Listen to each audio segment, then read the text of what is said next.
Hey, good morning, guys. I think we're waiting for Shizzy to get things going here, but if you guys wouldn't mind sharing the space this morning so we can get as many people as possible in here.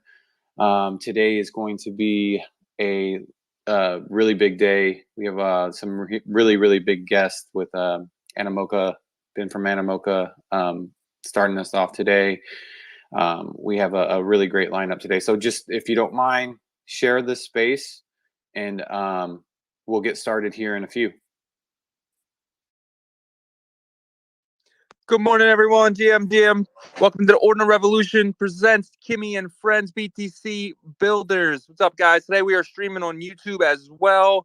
We have an amazing show for you today. Just like Yagobi said, we appreciate everyone who shows up every Saturday morning. Cannot wait to get this started. But you guys know how we do. We like to give you guys a quick market update before we get started here. And I think everyone discussed it. Everyone sees it.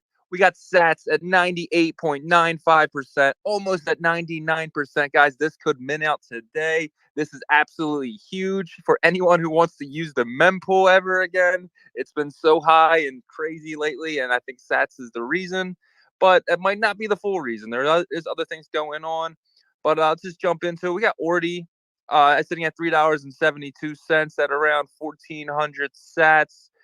We got VMPX, Jack Levin's coin, sitting at around 205 sats, about 5 cents.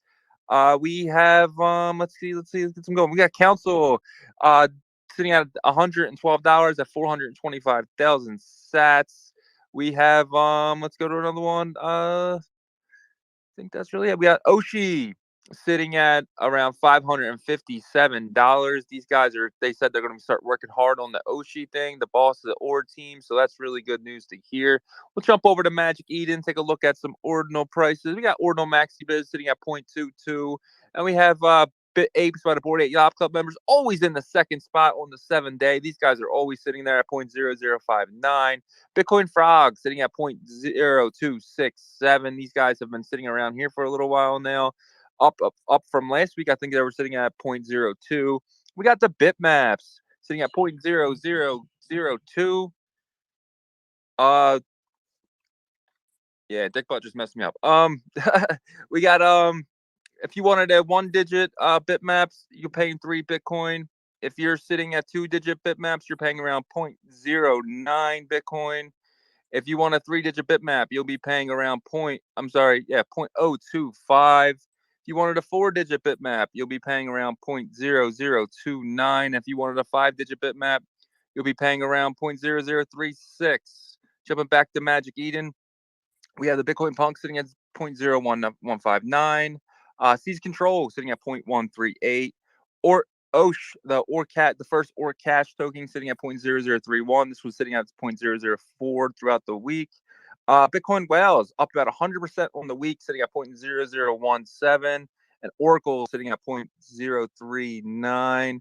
That is your market update for this morning. Let's get this show started. And thank you guys for joining, participating, and let's get to start. And let me introduce my partner, as always, Mr. Yagobi. Good morning, sir. Good morning. Yeah, exciting day for our spaces today. We got some really, really big guests. We're trying to get Ben from Life Beyond up. Ben, if we're trying to get you approved on stage, so if it's not working, if you wouldn't mind hopping out and then coming back into the space to see if that fixes the issue there. We got some great speakers, as mentioned. Just want to give some shout outs this morning. We got Nikki, our boy Nikki from Ordzar, doing some big, great things, man. Just want to give you some props, man. We've been watching you in the background. We got ex-CEO up here. We got Neil.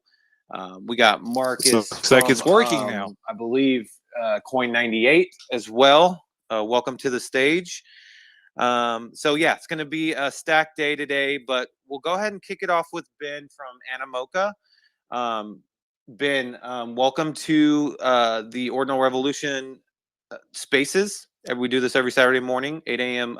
Eastern. We just want to welcome you to the stage and kind of speak on what's going on with Life Beyond, what that looks like in terms of how that's coming into the ordinal space, and if you could speak on that a bit. Hey guys, thank you very much for having me. I must say, at first, I'm really blushing. You guys calling me an important guest, but I really appreciate it. I think what you guys have been doing so far collectively is way more important than anything that we have accomplished yet. But thank you for the kind introduction. Apologies, I'm still walking the street, getting to my home because so I'm in Paris where I live. It's 2 p.m. here, trying to combine family obligation and of course connecting with the community. But as an intro, I would say, so beside Life Beyond, first it's There Was Entertainment, which is a game, like a technology company that we started in 2018, focusing on metaverse technologies. And Life Beyond was the first project that we really wanted to operate as this new generation of virtual world that would be powered by the technology that we were creating. So that's really in this context that we joined the Animoca Brands family, and the Bitcoin move was something that happened, to be honest, a few months ago. Just observing what was going on with the whole Ordinals movement was fascinating, because of course, when you're in the space and when you've been in the space for some time, and you care and you love the ethos, then Bitcoin is of course a very, very interesting opportunity. Very interesting. This is the original value proposition, but it was just frustrating that we couldn't really do anything on it first. And with what Casey and then Raf and Domo and all these guys started to do, it just opened a lot of opportunities. So we decided to take a big bet on this, because it's not necessarily a very straightforward play for a lot of people. The infrastructure is not there, so many obstacles. But I believe very deeply that now that these gates are open, Bitcoin is the most important chain in the future.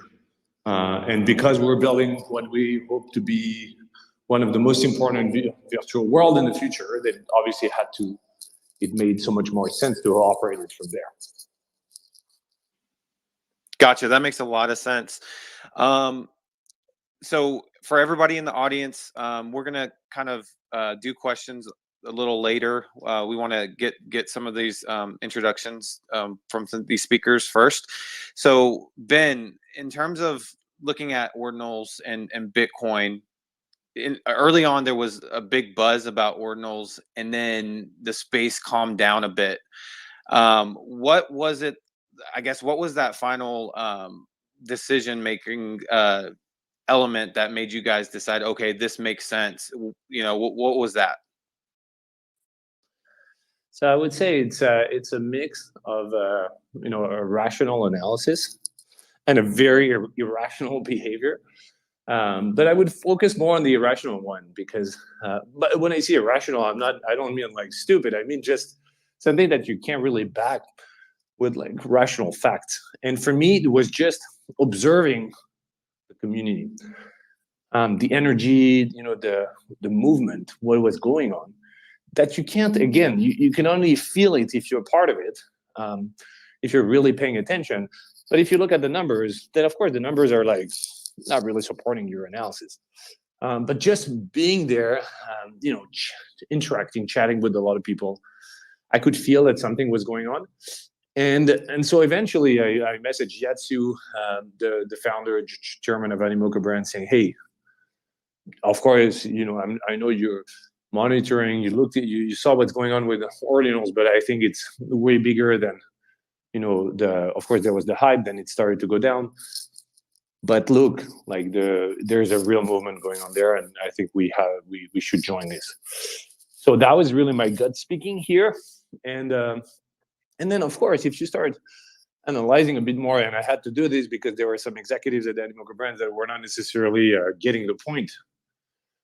This is where you start to put together things that are pretty obvious, like Bitcoin is the largest liquidity in the world, $500 million market cap. This is the largest number of users. So if you're chasing the money, if you're chasing the users, those are really good reasons to move to move to Bitcoin in general, 44 million wallets. So I try to kind of rationalize this thing that, my gut speaking, and I just needed to be a bit more factual to get them to also be on board with this. But I would say really, if for those of you who participated to the Ordinal Summit, for instance, I see that my buddy Nakib is here, and I know he's going to be a speaker a bit later. Like, that was insane. What was going on there? I'm unable to explain. I've been trying to convey this to my team. I'm having such a hard time because when you were on the ground over there, in the field with all of these builders, you couldn't. It's hard to get, but it's massive. What's coming up is, I think, probably the second largest revolution in blockchain after, 2017 CryptoKitties, basically on these. Yeah, it's crazy because we've heard from a lot of builders how the summit was in Singapore, and the feeling that we got was similar to how the Bitcoin conference went in terms of the energy that Ordinals brought. So that's a great sign that, two big conferences, was the topic. The hot topic there was like Bitcoin Ordinals, right? So that's really I think that's a bullish indicator there. Okay, so you talked about how Bitcoin makes the most sense, right? With the obviously having the most liquidity, and then some of these high liquidity users on the chain. But besides that, like, what can you speak about Life Beyond as a project and what value it can bring to the Ordinals community? Because I will say, the Ordinals community is pretty tight knit. And when a big player comes into the space, people just want to know what the mutual benefit in terms of value is. Totally, and that's totally been our approach since the beginning. We didn't want to give any feeling that we were like coming up just as an opportunistic move and trying to claim any narrative, but more that we want to be big contributors to the space. So, Life Beyond is it's a AAA MMO designed to be a metaverse. We can spend more time a bit later on what's the difference between an MMO and a metaverse, but like in a nutshell, it's basically the fact that a metaverse can be built on a game, but expands really to have a meaningful impact on your life. And so it's this virtual world where you can really truly live a second existence online. So that's always been so Life Beyond has always been this project that we, I was back at Ubisoft. I was one of the directors of Assassin's Creed before, and kind of dreaming of this new generation of worlds. And so we built it not specifically for Bitcoin, obviously. We just built it for itself first. Then we thought actually running part of it on chain would make so much sense. So that's how we pivoted to Web3 back in 2021. And then now 2023, announcing that we're coming to Bitcoin. So what does it bring? Well, the first thing is that I believe, and I've been believing for a long time, that mass adoption in general will come a lot through gaming, through culture, entertainment, and gaming is going to be one of the most important vessels for this. This is, gamification, gaming, entertainment. It's just an easy way to onboard people to new technology, to new form of experiences of, without having to educate them so much because they care about the experience. This is driving them. So right now, what I think is great, as you say, is that the community is very tight, but I also think that the community is, and right now it's the part that I love, is super degen, which is great, but eventually, if I know some of you, it's not the position of everyone. Some people are just super maxis and they just care about, staying together, and I respect that. But some really want this space to expand, and I think you need really high quality gaming experiences to kind of facilitate this. The second thing is that if you guys look at there, obviously, and that's the main critic that we got when we were saying to some people who are not very familiar to the space that we were getting ready to move to Bitcoin. People are like, but hold on, how are you going to do that? What's available? There's no tool, there's no technology right now. You have the Ordinals protocol, you have the BRC20 standard, but it's still very limited. Like, how do we what is the API services available so that we can interact in a friendly way, like, so little things. So what we're bringing is that obviously we're going to build some of these things. That's why we partnered with Horizon Labs, the guys who built ApeCoin, who are extremely smart, super savvy, blockchain developers on top of tokenomics experts, real great like strategic advisors when it comes to blockchain experiences, especially with a big focus on fungible token. So that's going to be, I think, our biggest contribution, is that we're going to be building some of the stuff. And that was also the point of these past few weeks, really traveling and connecting with the community to also understand better who does what right now, who's building what, to make sure we're not, all focusing the efforts on the same place. So we spent a lot of time with our, I would say our friends now, because we spent so much time with them.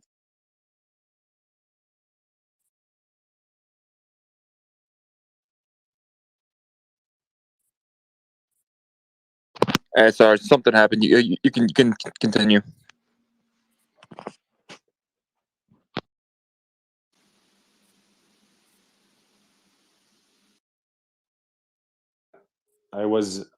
I think I got muted.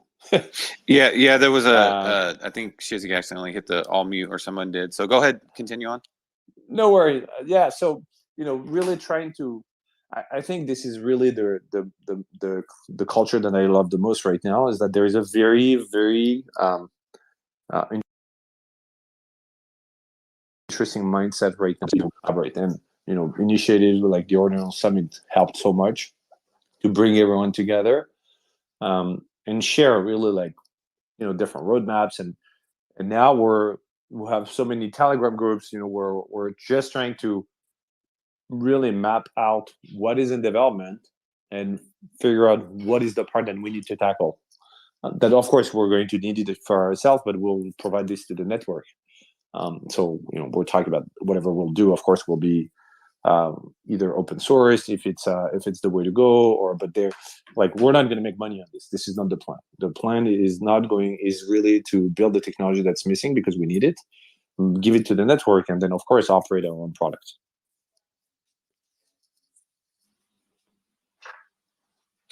That's great.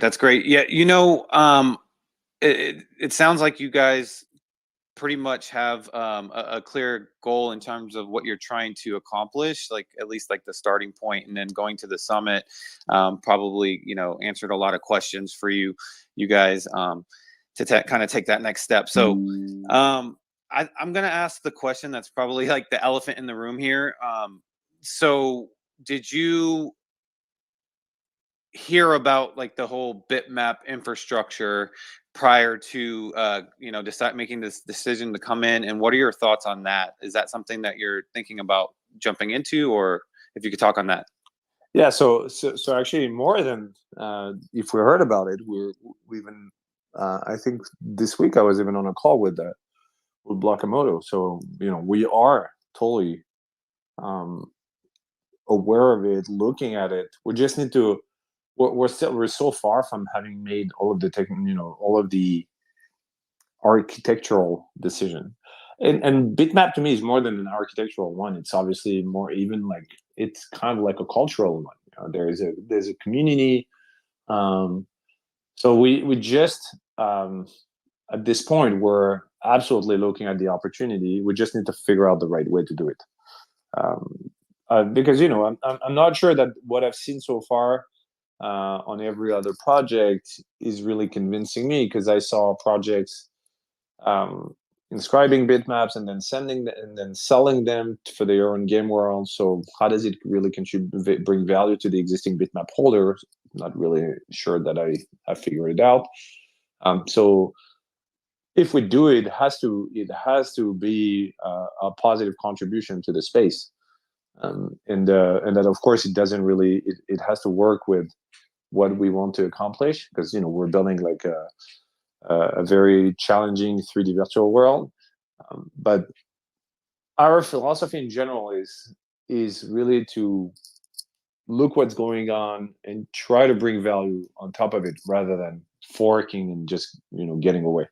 So we had this really great first conversation to understand where also Blakamoto wants to go, and it's super interesting already. But we still need to spend so much more time on topics like that. So I think the assumption that we're not going with bitmap, that was just people building like just fantasizing, because we had never made any such statement, neither that we were going with or without. At this point, it's more about figuring out. And the reason why we announced, by the way, was really because of what was going on in Singapore, where we were telling the people, we were not really trying to keep it behind closed doors, but we were not really planning to make a big announcement. But then it felt like something that we could immediately bring to the space, especially with the dynamic of the community, because we were like, okay, well, look at what's going on. How can we help right now?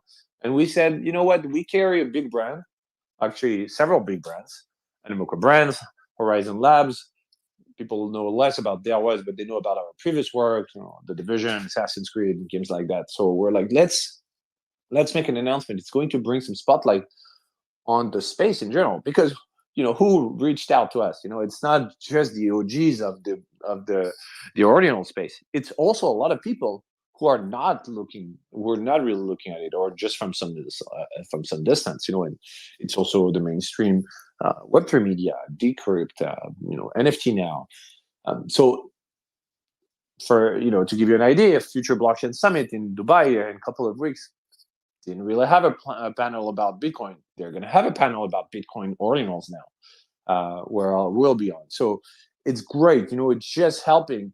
Brian Rose from London Real, 1.5 million followers on Instagram, and it's even way more on YouTube. He came with us at the Ordinal Summit. He's also an investor in Life Beyond, so he started to create some content around Ordinals. So far it's very superficial, and then we'll get more in depth in the future. I think this is already an immediate way for us to help and bring value to the Ordinal community. Yeah, that's great. Getting exposure for the Ordinal space is always a good thing. So I have one more question for you, and then we're going to start fielding some questions in the audience. So Bitmap is this open source type of framework. Is that something that you could see Life Beyond build into, like an open source style framework? Obviously, it hasn't really been done for a large metaverse, but is that something that you could see you guys building around? Again, we're not rolling out or dismissing any direction, but we at the core, we're all developers. I was not always a CEO, because people sometimes they picture CEOs are like, oh, these are business people who don't who only care about making money and profit. I mean, I was a game developer. I was on the floor. I was working on projects before, and the only reason why I started DRWs was just because I was dreaming of something that I was not really able to do at Ubisoft, and that's how it started. So at the core, we want the same thing, and open source is always a great dream that that so many developers want to achieve. Then we just need to understand what it means, in terms of execution. What blockchain already allows is permissionless development, which is great, and that's one of the reasons why we moved back then, and we got convinced really about the opportunity to do things on chain, and to have like third party who would be able to build on top, and especially services without requiring any form of green light or access to us. Open sourcing, is obviously way more complicated, especially when you have to maintain assets, pipeline, performance in the client. It's an Unreal Engine 5, with Nanite project, so it's obviously a very complicated piece of software. But maybe there are things to do on the back end, and not so much on on the client, but really more on the back end. So with the managing of the land and how this works, those are things that we really want to explore. So I'm, rather than saying anything stupid that I will regret in the future, can't really make any commitment. But I'm hoping that in the next month we'll be able to really share more about this, because this is a big focus for us right now. Awesome. I really appreciate you answering all those questions and giving us all that information. So now let's field some questions for Ben. Anybody that has any questions? Oh, sorry, Ben, did you want to say something? No, sorry, but can't wait to hear the questions. Yeah. So whoever has questions, go ahead and raise your hand, and we'll start getting some questions asked. Go ahead, Shizzy. Yeah, so obviously, like with the Ethereum chains and stuff, like I like to call them AWS chains, right? Amazon Web Service chains. Like, a lot of their stuff is stored on the cloud. And there was a group called the Goblin Town about, I want to say, about 6 to 8 months ago, and what they did is they changed all their NFTs to the middle finger, because they're really pissed off about the royalty thing. And that's really what got my attention, and why I think ordinals are so important, because you can't do that over here. This is not Amazon Web Service crap like the other chains are. And I don't mean to come at them, but that's why ordinals are so important, and that's something I think you should really go back and talk to your team about. Like, this is real over here. We're inscribed into a Satoshi, and I just think that is so important. I'm just curious what your opinion on that is, against, like, from ordinals to the AWS chains.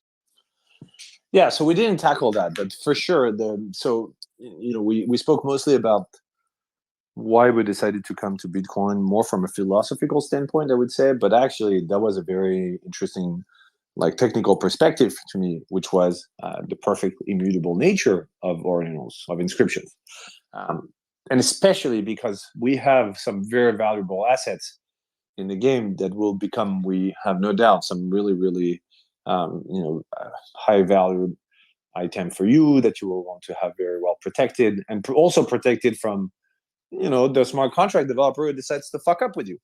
So let's say lands in particular, the fact that a land, which I'm not gonna lie, some lands are, I'm not gonna hide it, some lands are worth $150,000, because we had some partners who started to ask to buy some lands privately, and we did it with a few.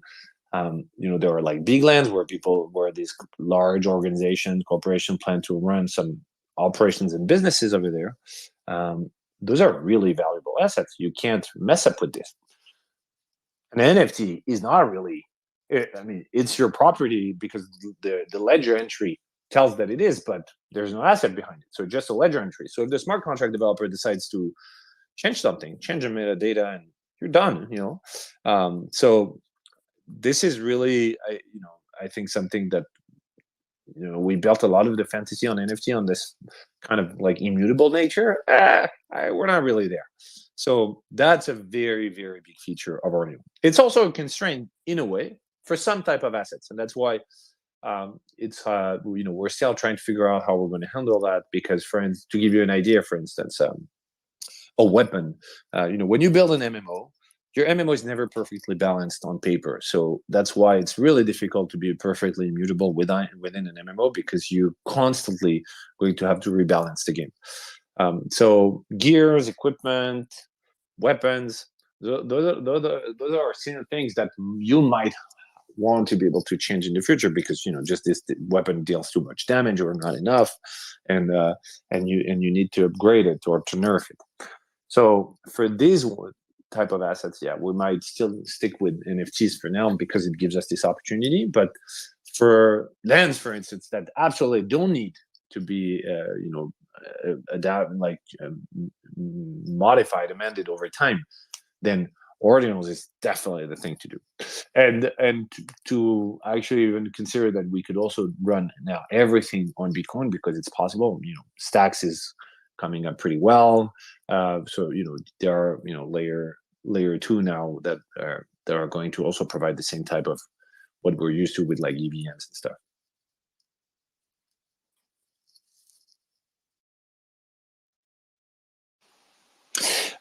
Awesome. Awesome. Yeah. I think that's definitely a huge, you know, kind of driving point with ordinals is the fact that it's immutable and no one can mess with it. Right. So, Prism, go ahead. You have your hand up. Yeah, good question, Shizzy. Yeah, so I think there's a lot of things to play with here. I know there are things that will be dynamic within the game, but then we have recursion, and we have reinscription, and we have all of these things up to now, and also what's possible. And I think there's. I mean, I would really look.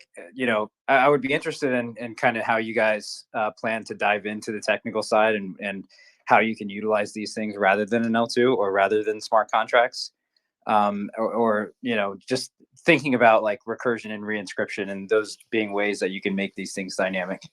Yeah, so that's obviously a direction we're evaluating, but I think that the way we want to do it is also to not just too much focus on the state of the art today, because it's a little bit like if you wanted to build, like, well, let's say Life Beyond, but Life Beyond was not on the scope on the landscape back then. But let's say any other new type of MMO, back in 2017 on Ethereum. If you were just looking at what was available, of course it was like, okay, I'm never going to be able to do it. So our approach is to look at the state of the art, see what's working, and rather than always trying to kind of trick some the existing technology to make it serve a need that we have, we're also thinking about, okay, maybe we need to create something new, maybe we need to bring some improvement. And again, the point is, because we're not doing it behind closed doors, we are connected with every of the builders that have contributed so far. Another example, like a guy that I really respect and enjoy talking to is Danny, the CEO of On-Chain Monkey. And of course he's a big he's very big on recursive inscription. And so those are the people we're talking to make sure that we have the right understanding, and that we're making that any architectural movement that we're going to do makes sense. So we're going to get people to kind of review how we plan to do it, because we're definitely not the smartest guys in the room. There are some very smart people who've been here, who've been building for longer on this space, and they have a much better, like, if just one thing that I was seeing as an obstacle, for instance, talking with Casey in Singapore really helped me to, he was like, no, actually you could do that thing that you have in mind. You can do it with your current Ordinal protocol, because, and he explained me how to do things. So this was the value of working together. So, Bill, please feel free. My DMs are open. I'll try to respond to everyone. It is still a time where the community is not unreasonably big and that it's impossible to handle. So let's make sure that we are talking. If you guys have ideas, if you guys are building stuff, let's make sure that we're talking. I really love that approach.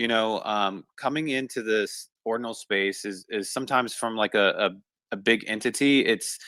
It really matters how you're perceived, right? So if you come in here and a lot of these smaller grassroots builders, they want to make sure that you're open to working with them and listening to them and hearing them. So really love that statement that you just made in terms of having your DMs open and wanting feedback, because you are right. As much experiences that you have in the space in general, the ordinal space is there's definitely builders here that have been here for quite a long time. So appreciate that approach. Listen, I think I'm going back to this kind of irrational, like your guts talking. I've never enjoyed my experience as an entrepreneur and as a DIY then since we started really digging into ordinals. Like there is something that is so unique. And to give you an idea, when we hosted this side event in Singapore where that was really focused on like exploring the Bitcoin metaverse ecosystem. And a lot of the folks here from the Ordinal Summits were there, and Yat, who's has a limited understanding. I would say he's very interesting, very curious, but it's not been his major playground so far. Stayed for like 3 or 4 hours to the event, and usually he's so busy, so demanded that he comes for half an hour, and he was a little bit on stage. And he actually took his first public stance on Bitcoin and Ordinals, but then he usually goes somewhere else. He spent 3 or even like 4 hours. There's something that is an energy, you just want to be part of it. So to me, developing behind closed doors and not being part of this collective effort makes absolutely no sense. Yeah, I 100% agree with you. I 100% agree with you. Anybody else have any questions for Ben? Go ahead. And by the way, that makes me think that we don't even have a Telegram group because we were so much on Discord. But I guess we're going to start a TG, most just for builders and less because our Discord is really for players, and so of course it's a great place to talk about the game. It's really about Life Beyond. I think we're going to start like a DAO TG, so people can come over and we can chat about all of these things. Awesome. Sattributes, go ahead. GM. So Ben, I just saw that you're building something in UE5. I'm curious, if we kick you over some holographic SDKs, would you be up for trying to port a scene from your game to an upcoming device that we're building with NVIDIA? I love that. We got to listen, man. Every door is open right now. It's just that, of course, even though we have a fairly big team, it's never big enough for the type of project that we're tackling. So we just have to make sure that we're prioritizing. I don't know what you were doing before, if you worked in like a game dev team, but it's always the problem when you have the big boss kind of disrupting your roadmap or your production plan constantly. And I'm just trying to, I've been in this position, I was on the floor and developing myself. I'm trying not to do that too much, but at the same time we want to keep our minds open. There are so many cool opportunities, so please fire at will. Let's talk about it. If we can find ways to do that now, super happy to. Maybe we'll be a bit later, but let's start by talking. And we've got to start somewhere, and to be on the picture for us, on the radar. That sounds super cool. Awesome. I will send you a video in your DMs. Please and yeah, let me know. Yeah, that would be amazing. Sattributes, him and his team are building some great stuff for the Ordinal space. So love to see whenever builders are collabing and talking about possible collaboration. So love to see that.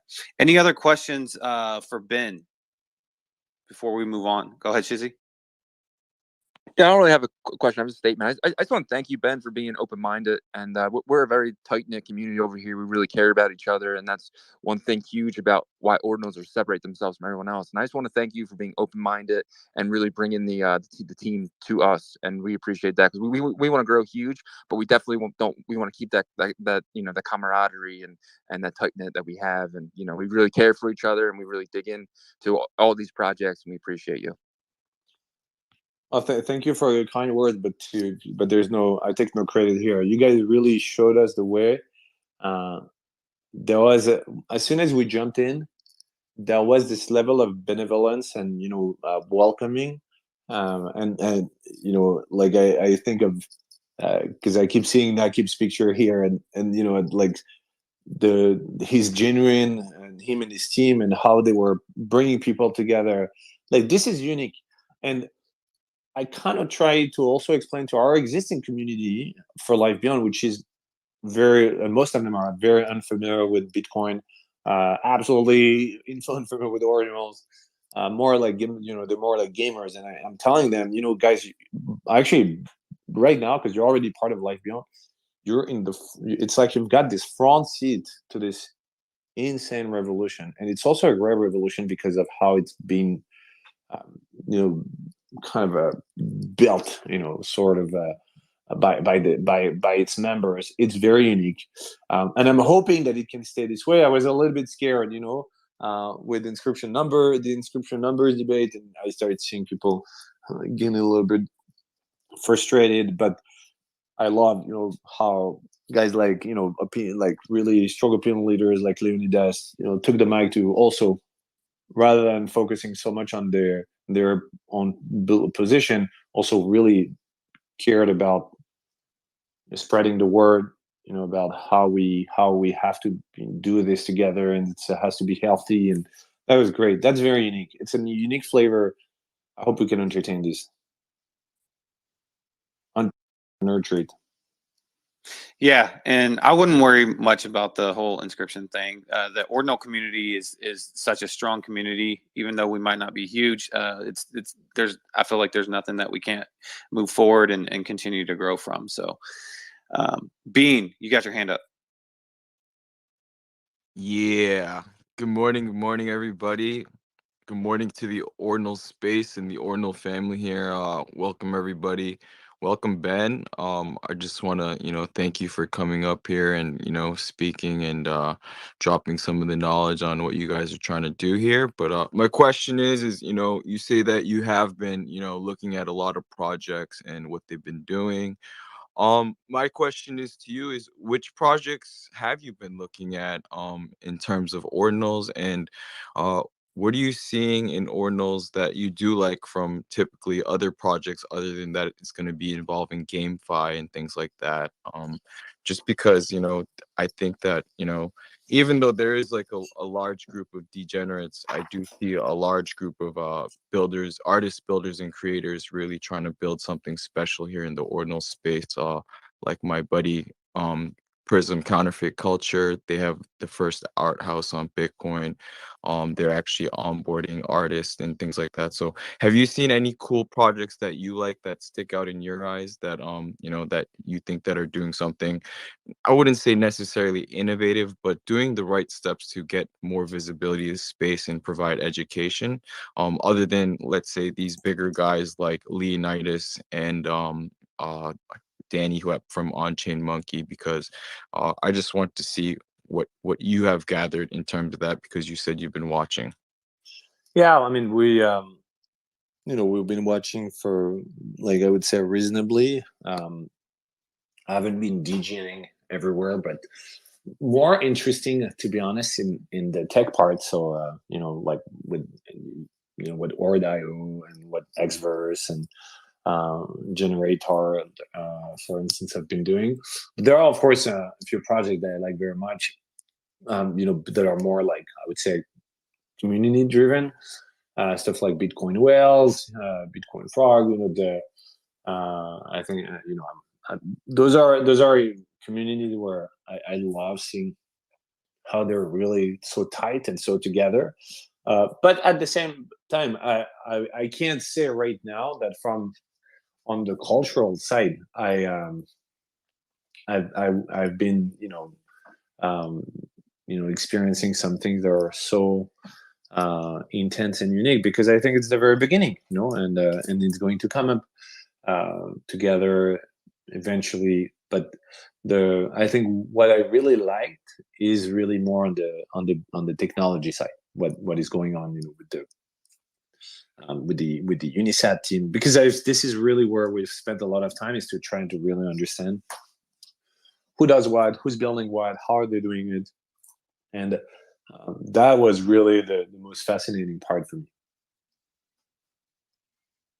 Yeah, man, I think you're in a good space. I'll be honest, there's a lot of fascinating builders and a lot of intelligent people in this space that are really working hard together. And, if you need to be pointed to any direction, yes, that's exactly what I was about to say. You know what?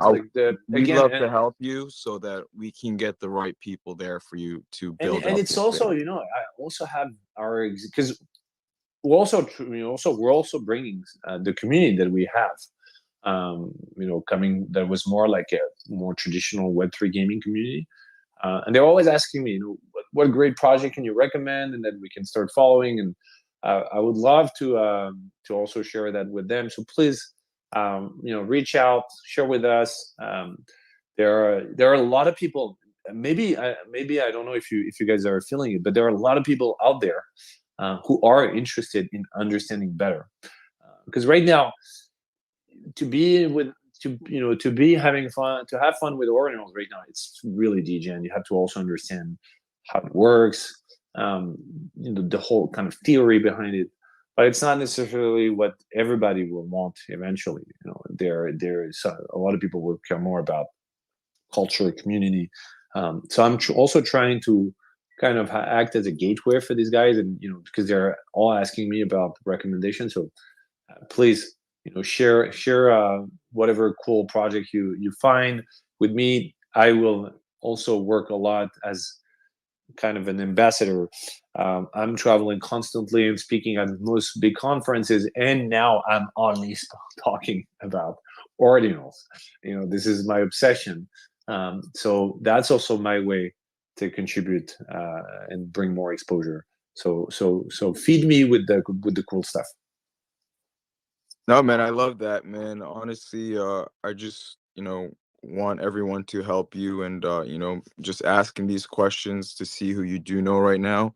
And if you don't know anybody, we want to point them in the right direction to you. I do also want to say that as cool as Telegram is a cool platform and Discord, a lot of the Ordinals action has been happening on the X platform. So I do recommend opening up a few chat rooms or an X chat also for those builders and creators too. So great advice. Thanks. yeah, man, and just good luck with you guys and Animako, and I hope you guys are, really paying attention to what's been going on in the spaces lately in terms of the narrative and some of the technologies that have been coming up. And there's a lot of great builders, artists, and creators in this space that I think that have a lot to offer and could possibly help you. So, I think all of us here we're more than willing to, point you in the right direction that are really here to build for the long run and create sustainability in this market. So I just want to point out, two of my favorite people is Prism and Nakib over here. They're probably two of my favorite builders in this space. So if you do get a chance, definitely talk to those two Oh, gentlemen. well, Yeah. I know Nikki pretty well now. Yeah. But great to meet you, Prism. And Nikki, shout out. I think I mentioned his name and what him and the rest of the team has been building with Ordinal Summit. Man, that was something for what the Ordzar team was doing. It's unique. They really made the history this time. Yeah, they made amazing history, man. I mean, they got the Balinese government to basically, buy into Ordinals, which is a huge thing and a huge step for it because Nakib, if you guys don't know, he's basically, getting a government to understand the immutability of Bitcoin and how it can actually be used to preserve artifacts and, display them in a gallery. And he's actually helping them actually create a state-of-art gallery in Bali to, help display these artifacts to the public when they are ready to be displayed. So, yeah, definitely, I'm glad that you got to connect with Nakib. He's a good brother of mine. I know this is a recorded space, but yeah, he sends me dick pics all the time, so I get to look at them, and I really enjoy it. So, Nakib, I love you. Fuck you, motherfucker. Fuck you, B. I'm sorry, I had Fuck to you, tell piece of everybody. shit. This is Fuck off, eh? Fuck off. this is Yo, this is our sending dick relationship. pics I is love you, like bro. the biggest sign of the friendship. make sure that the podcast is Mine's bigger inscribed. than yours, Nakib. Mine's bigger than yours. All right, guys, I'm gonna stop causing a ruckus and I'll step down. That is totally worth a very rare SAT inscription. Yeah, Ben, if you need any help, like hit us up. It's like the community in Ordinance has been said is very, how to say, helping, welcoming, and so on. And you can have some dick pics in the process. So like win and win situation for everyone. So like hit us up, hit me up if anything. All right, guys, thank you. Well, we just went off the rails on a crazy train there, huh? Well, I just want to definitely want to thank you so much, Ben, and let's continue this fun. Let's get to the next builder. My pleasure, and unfortunately I have to log off, but because I can't wait to. I'm looking forward to listening to the rest. But family time today. Got to be after traveling for 4 weeks. I have a few kids demanding me. So I wish you guys have a really great weekend and enjoy the rest of the show. Appreciate it. Appreciate you jumping on with us. And really quick, I just want to say shout out to Bean. You know, he is the epitome of grassroots and, you know, with his based community, which we are also a part of. He's a curator of grassroots builders, I would say. So definitely connect with him. And we appreciate your time today, Ben. Thank you, guys. Speak soon. All right. Thanks for the invitation. Awesome. Well, that was a really good conversation. You know, I feel better about, you know, a big entity coming into the Ordinal space after, you know, kind of hearing some of those answers. Obviously, you still kind of, the verdict is out. We got to, you know, still get to know them more and stuff like that, but definitely seems open-minded, which is great. All right, so let's move on to Marcus. Marcus with Coin 98. Definitely saw you guys, you know, at the summit, some images. You guys seem to have a big presence there. Could you tell the audience on, you know, what Coin 98 is and what you guys are bringing to the Ordinal space? Yeah, sure. First of all, can you guys hear me well? Can you maybe do some like reaction, like raise your hand or something? Just making sure that the noise at the background is not like affecting the voice because I'm in a coffee shop right now actually. We can hear you. Okay, cool. All right, I'm really honored to be here today to share what we are building and our talks about the space as well our plan. So I'm Marcus. I'm the head of community at Coin98.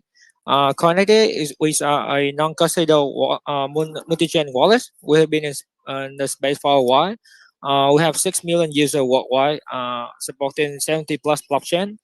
And we just entering the Ordinal space for a few months, and our wallet is on mobile, on iOS and Android, also on extensions. We have supported Ordinals for like send and receive. We will soon support more senders and have more inscribed within the app for the user experience.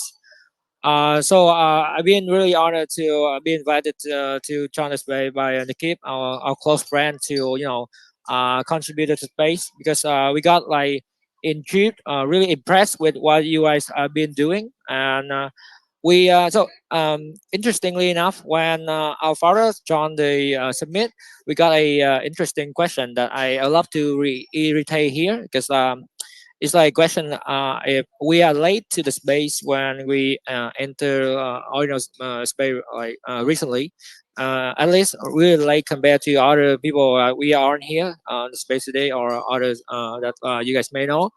So in terms of time frame, if you look at a 1 year time frame or a several months time frame where the owners took off with on the token standards, on the people knew about it with on the NFT going on, it could be late to on the dose, but on a bigger time frame, we are seeing it like a early stage because we have an advantage of being on the sideline, looking at the space, learning the lessons, and to have on the experience that you guys have been doing. So we have better decision to make because to us it's gonna be a big one. We're gonna pull lots of resources to when once we decided to go, and we already did. That's why you may know that apart from our flagship product of Coin98 wallets that we've been pushing, that we support Ordinals, we will also have a Bitcoin dedicated wallet. It's called Bitcoin Wallet by Coin98. It's a dedicated wallet that we built solely for this space with certain features like store, send, receive Ordinals, as well as inscribe, and got a good experience, user experience from what we've been doing for a few years that we've been in the wallet industry. Do make sure that you check it out on our tier as well. That's the thing that we've been building, and we love to bring to the space. Glad to meet you on.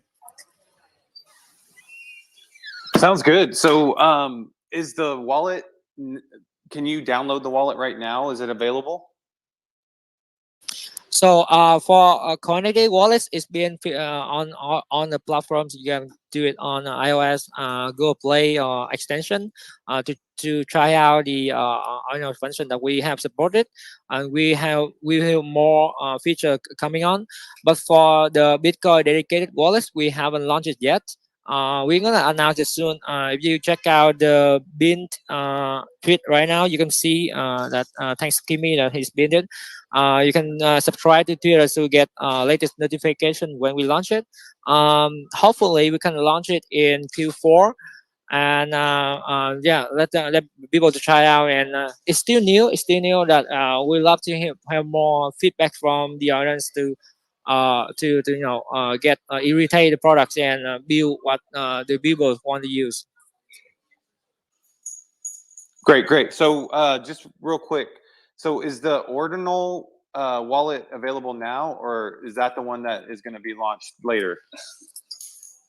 So the dedicated wallet is not available now. It will be later on, hopefully in Q4. But the main wallet that we've been having, the Coinage wallet, it's been already supported Ordinal, so you can try that one first. The one that with 6 million users worldwide, that you can try that first. But for the dedicated one, you have to wait for a few moments. Gotcha. Okay. So, sounds like you have a wallet that is you can use Ordinals with right now, has support, but then there's going to be the one that's the full product with more features that's going to be launched later on. Okay, so anybody have any questions for Marcus about Coin98? Go ahead, Nikki. Hey, I just want to say, Coin98 is a homie of mine. Marcus is the team, and I just want to say they are the number one biggest crypto, I should say, firm at this point. They actually have their own building and stuff, and I think they are one of the reasons why for 3 years straight Vietnam has the number one crypto adoption in the global index, right? And because they are building so much things in the space. I know them from I know Conan from way back, and I just want to shout out to what they're building for the Vietnam community and how they are actually growing Vietnam in terms of getting them adopt crypto, right? Which is amazing.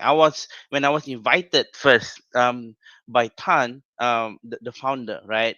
I red pill him into Ordinals, and then he invited me to do like a sharing session to the team. And when I was in Vietnam, the taxi driver, the Grab driver, they call it, or Uber, they call it, right? He was driving. He has two phones. One of the phone was guiding me to my hotel, and the other phone was the Coin98 app monitoring stuff. That's how crazy, man. That heads off to you to Marcus and his team and Coin98 for really pushing crypto adoption to a fucking country. That's amazing. And yeah, that's all I want to say. Thank you, man. Thank you for the shout out. It's been our pleasure to contribute a space in Vietnam as well as other countries that we have presence in, but especially Vietnam because that's where we base, and really happy that you guys say hi words about us. But that's also the thing that we would bring to the table when we enter the space. To us, the whole oil industry is still really nascent. It's not late to enter it now. It's actually still early because that's what we've been feeling when we observe also not just online but during the summit as well.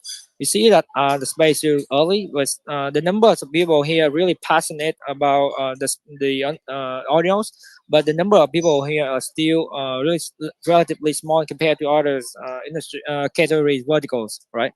And also in terms of infrastructures, in terms of funding you got into the space, is still really small relatively to others. That's why we are seeing it's still really early. That's why we came in and we want to bring our own resources.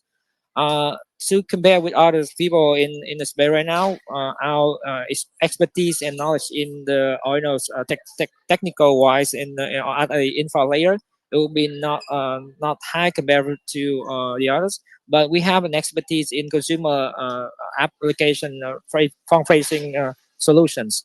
That we've been building the wallet for a few years, and we've been serving millions of users worldwide, and we're supporting especially education, not only Vietnam about blockchain industry in general, but also other countries as well. So that we are bring on the networks and resources and our audience and on the thing that we have to educate the space from multi-chain, from multi-countries. That's what we have been doing since our friend Akib came to Vietnam, right? Also the occasion when we were in Bali, also other country we'll continue doing this later on in the next few years. That's the reason why I'm in the coffee shop right now. I'm actually in China. We've been talking to a few oil players here in the market. They said I've been picking up more and more in recent weeks. So we are traveling around in Asia tour to meet all the partners. We got to meet Mr. Che last time in Malaysia a few days ago to discuss how we can have the space in Malaysia as well, in maybe like have a meetup education, because that we've been doing for a few years already. We want to bring our expertise and our resources to collaborate with on the partners, on the key players that are still here in the space and want to do something to contribute to the audio space. And that's why I'm calling to all of you here, that you or know anyone that wanna do something that they haven't have the platform, haven't have the resources. We can collaborate together. My DM is open. Feel free to contact me. So let's see how we can collaborate to amplify the whole audio space, because it's still super early. Yeah, you're 100% right. It is super early, and I think everybody here is in a great position, especially to form these tight relationships, right? And Nakib, man, just want to give you props. You're I feel like you're onboarding, helping getting like so much of like Asia being onboarded here. So that's awesome. Anybody have any questions for Marcus about Coin98? All right. If not, then I want to kind of go and shift the subject a bit to the Ordinal Summit and Token 2049. Nakib, you were kind of in the center of it all, right? So could you give the audience just a breakdown of what that experience was, and maybe some insights that normal people on X wouldn't be able to see or hear about? Sure.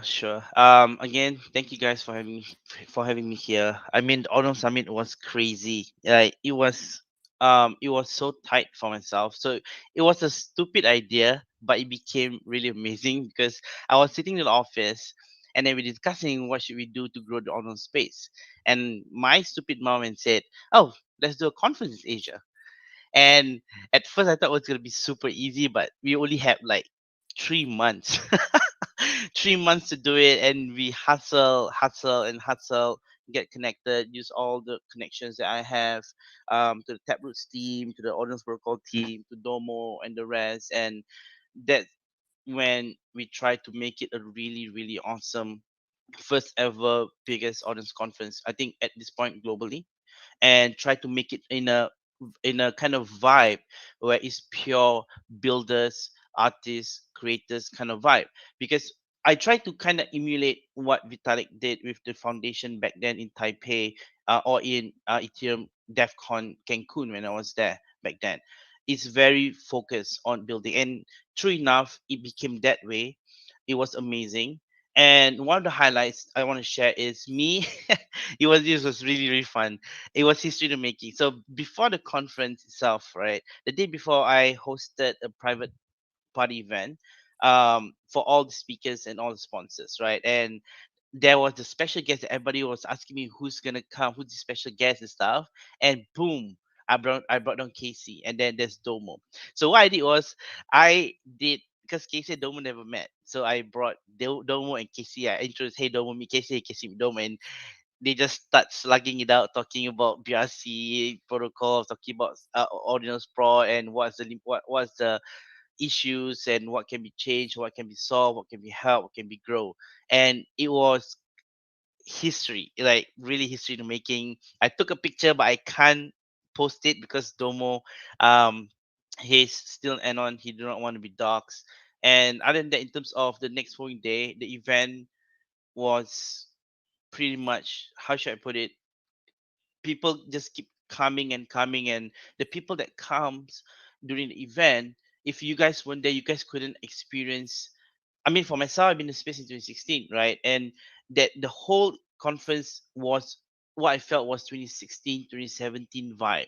People were not talking about, hey, sir, when's the next token airdrop, sir? Hey, sir, when's the next bull market, sir? No, everyone was just talking about tech. Want to understand different kind of tech, what it's all about. And even on the day before, when I signed the treaty with the Bali government, the CEO of Bali Blockchain Center, I brought him over to Singapore and let him embrace and feel the vibe of whole Ordinal's culture that I brought over, right? So it was all the heavy hitters in the space itself that came to all the summit.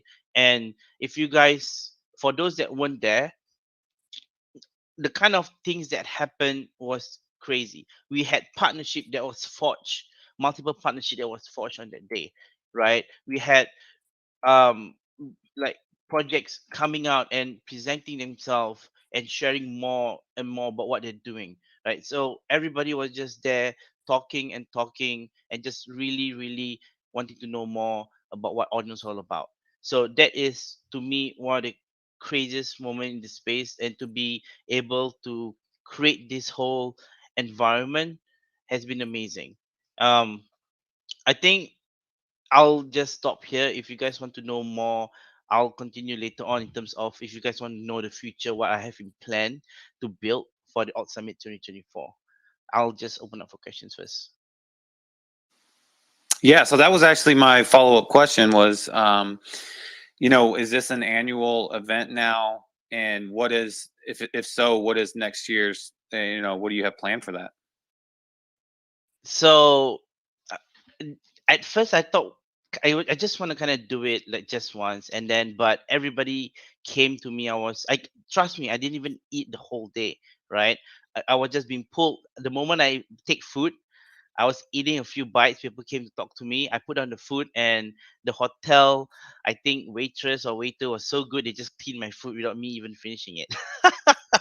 But okay, so a lot of people came to me. They want to invest in Odd Summit. They want to invest in Odds. They want to understand. They want to know when's the next Ordinal Summit. What they want to sponsor and stuff like that. So I'm actually been doing a lot of paperwork, start a brief planning.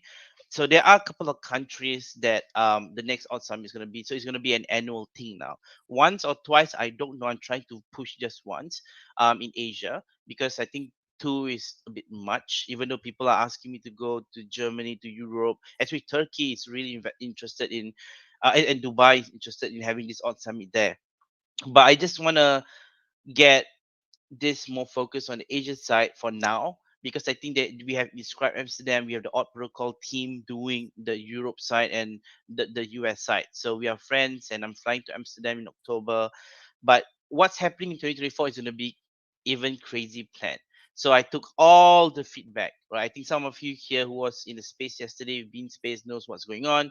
So here's a bit of an alpha that I'm going to share about 2024 Odd Summit, right? So it's going to be most probably hosted in Bali, not confirmed yet, because the Bali government, as you know, I signed a partnership with them, and they want to bring Odd Summit to Bali. And you know how fucking dope it is to have this thing in Bali. I wish all of you that can come to Bali and experience Bali culture, because they want to promote Balinese art, Balinese culture with Ordinals, and being the first ever government to do it, I think it's to do them right is to host this event there, because they're very supportive as well. And yeah, Bali is not expensive at all. It's cheap, so things are gonna be more fun, I should say. And in terms of how the whole architecture of the Ordinal Summit is going to be, it's going to be so much different, right? For all the feedback, it's going to be, I'm going to have multiple tracks. I'm going to open up tracks for builders to just build, hang out, talk about tech. There's going to be tracks for artists and collectors and collections themselves to talk about all the different art galleries and stuff. There's going to be, of course, the main panel speakers, and then there's going to be a VC track. I'm thinking of doing like a Shark Tank on the fly. Project comes in about their audience project and have panels of audience VCs coming in to validate and talk, and they pitch, and to make it really, really an amazing kind of architectural conference, right? It's focused on the main key is focused on growth. So there's going to be workshops. There plan to be hackathons, right? Plan to be more. So that is what I've been thinking of to do to open up Ordinals even bigger in Bali for next year. So we have tons and tons and tons of people DMing me, hey, we want to sponsor next event, we want to sponsor next event, we want to speak next event. And of course, what happened in Singapore was a lot of people, I receive a lot of sponsorship and stuff, but I have to vet them. This time I'm still gonna vet them very, very heavily to make sure it's not a rug pull or not a scammy project. So yeah, that is all I can say as of now in terms of the future of Odd Summit in 2024. Hopefully can be either still in Bali, it can be pushed in Bali, or if not, it be either in Singapore or even in other parts of the world where we want to grow that space and the culture and the community for that country. So yeah. Man, that sounds so exciting. Like, I definitely want to go to Bali next year. That's for sure. And it sounds like mentioned earlier. I remember in May when the Bitcoin conference happened, there was a lot of people just talking about the buzz of ordinals, and it seems like that kind of carried over to the Ordinal Summit in Token 2049. And so, Ordinals is still very much alive and thriving, and we're just in the beginning stages, right? So, go ahead, Shizzy. Hey, Nikki, man, I just wanted to say, man, we as a community here, man, we just appreciate all the hard work you're putting into, man. We appreciate you so much. You're like our freaking, we put you on a pedestal, man. You're just amazing, and we just love you over here, and just thank you, and please keep doing what you're doing. Thank you. I mean, I myself just came back from Japan. I hosted the first ever Ordinals Japan. And Japan was an entire new, how should I put it, environment for me when it comes to arts and culture, right? Japan really, when it comes to artistic vibes, they are the next level. To communicate with them, one thing is quite difficult, but thank God I had a guy called Tetsan who's amazing in translating. And all I can say is I met a guy called Yusan, and he is the founder of Tokyo Japan Week or Blockchain Japan Week.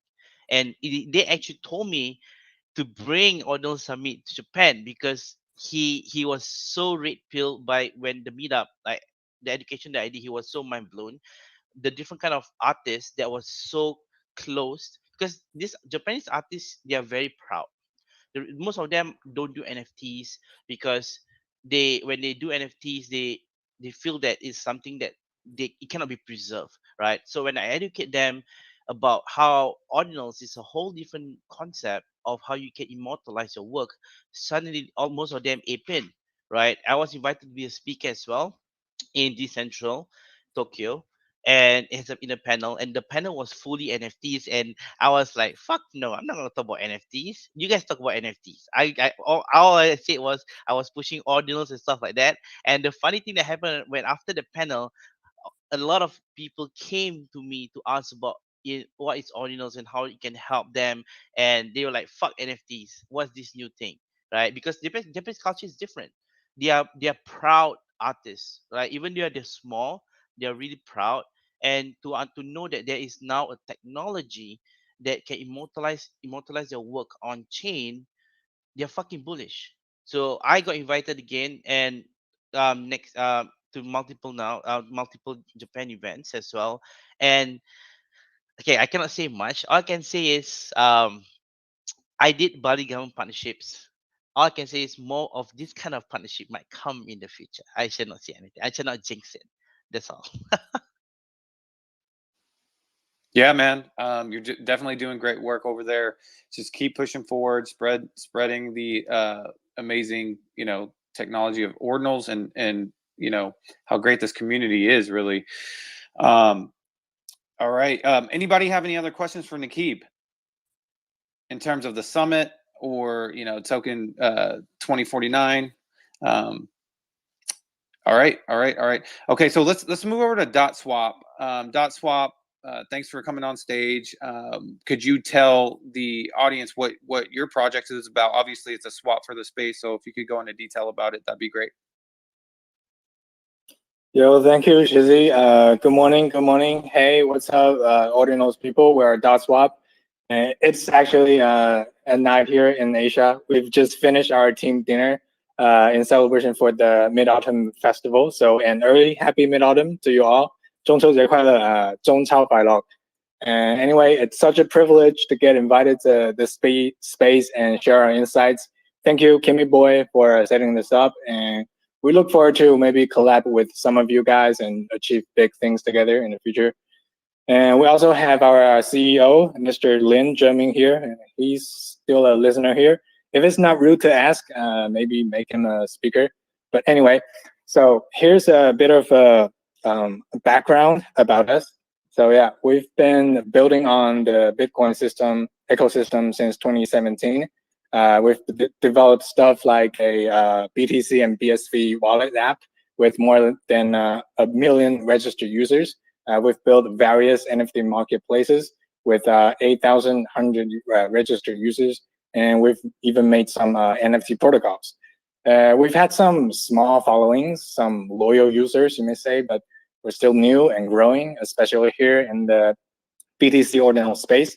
So yeah, it's such a humbling feeling to be able to introduce ourselves here and discuss the future of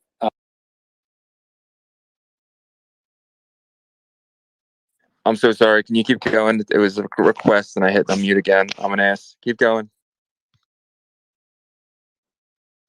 Oh, can you hear me now? Yeah, you're good. Okay, good. So anyway, so basically we're building this swap where you can swap BTCs from BRC20s very fast. We do this with the sole purpose to improve the BRC20 ecosystem. We and everyone else can see clearly that the potential is there. It's on BTC, it's fully on chain, and the protocol looks clean, but it still has its flaws, right? There's something inherently holding back its development, and that's why we have the inscription number drama, a couple of days ago, and that's also why us and Unisat and maybe many other builders are trying to build to improve and expand upon it. With this current limitations, the BRC20, the block time, the block sizes, any transaction of the assets will be slow and expensive. And if we can change that, make it faster, more economical, and more liquid, then we can open up a whole world of potentials. Fully on-chain AMMs, various DeFi protocols, loans on BTC. That's our vision. It may not be what everyone else wants, but it'll certainly be a big step forward for the BTC and the Ordinals community in general. And DotSwap is our proposed solution to improving the BRC20 and Bitcoin DeFi ecosystem. And hopefully it'll contribute to that future. And I think Mr. Lin has something to say right now.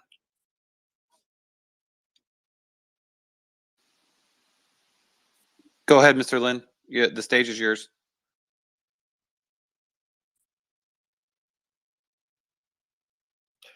All right, so if he's at home, maybe he has something to deal with. But anyways, don't know if you guys have checked out our site yet, our swap yet. You can go ahead, it's in the description in my Twitter homepage. And by the way, you can also check out our Gitbook, where we post our solutions and plans for the future. I've actually just posted a new tweet a new tweet with a link to the updated page. Go check that out if you're interested. But basically, we're gonna do a sidechain atomic swap where assets are controlled with a TSS, threshold signature scheme. Some big words. If you're interested into the cryptography, that kind of stuff, you may be interested. Go check that out. But anyways, many of you have said that we just kind of came out of nowhere, and many of you had doubts about whether we're are actually going to do this. I've seen some of you have been joining and listening in this chat. Nefu, I've looked at you. I've slipped into your DM and try to get you to test out our swap, and hopefully the offer is still up. And if anyone else is interested in testing our swap, go ahead. We can hook you up with some testing assets. We'll send it to you.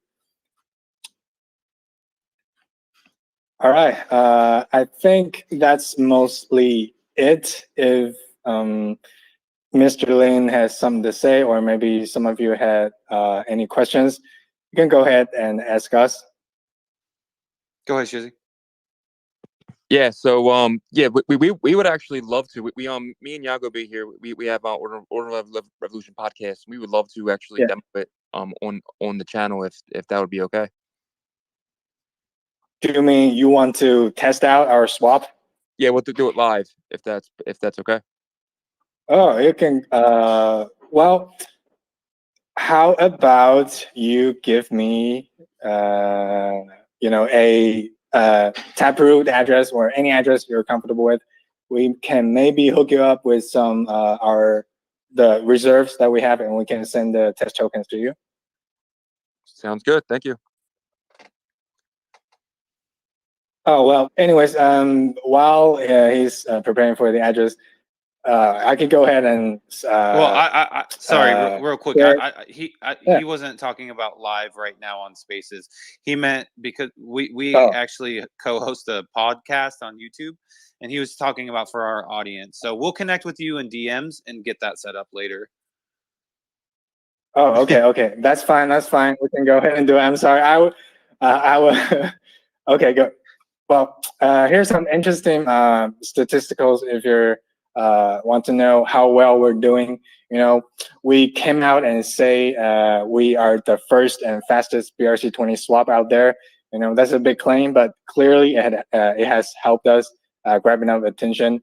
We've already had 18 BTCs in user deposit and withdrawal volumes. We already have 1 BTC in our government's token trading volume, and we have 1.7 BTC in our liquidity pool, which has increased by 30% since we launched 2 weeks ago.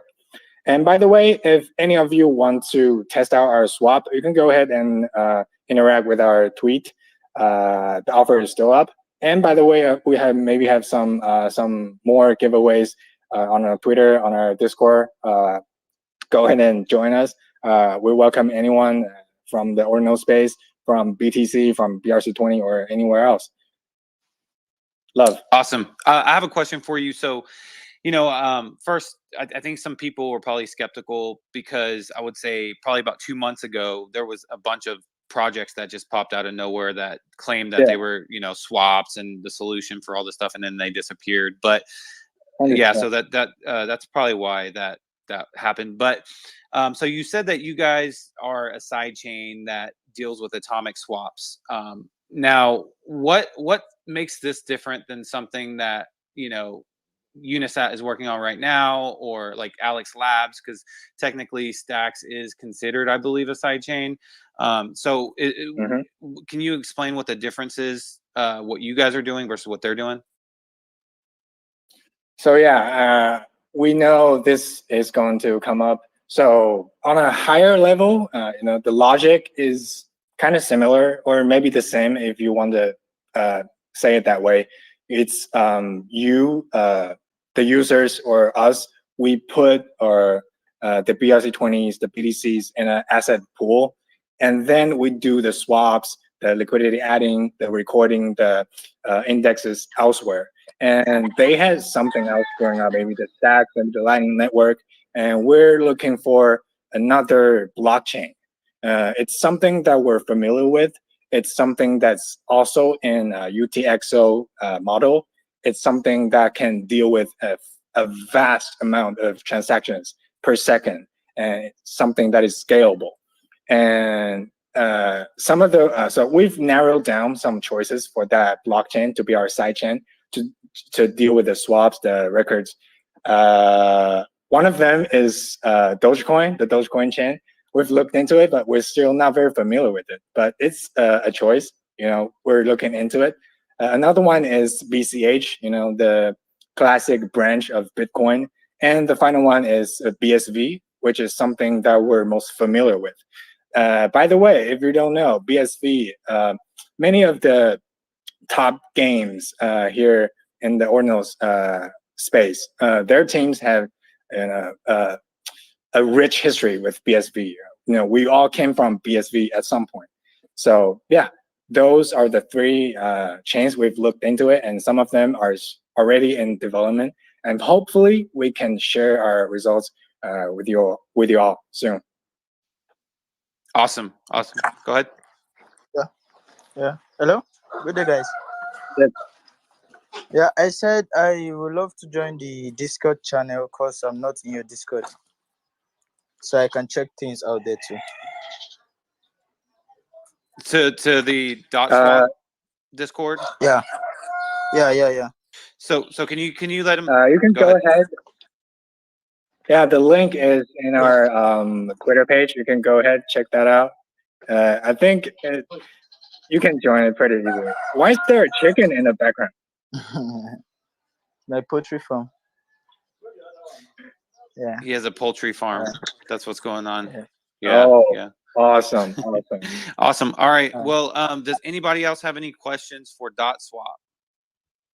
I do. Hey man, I'm Nakib, right? So I do also, other than doing the Odds Summit, I do have my own platform called Odds, which is the fully permissionless zero fee on-chain platform where artists and creators can just come and deploy the art without any fees or no nothing. Yeah. So a question I have is, do you have any API or plan towards having an API to kind of integrate with a platform like mine? Because my platform, it is made purely for the community, right?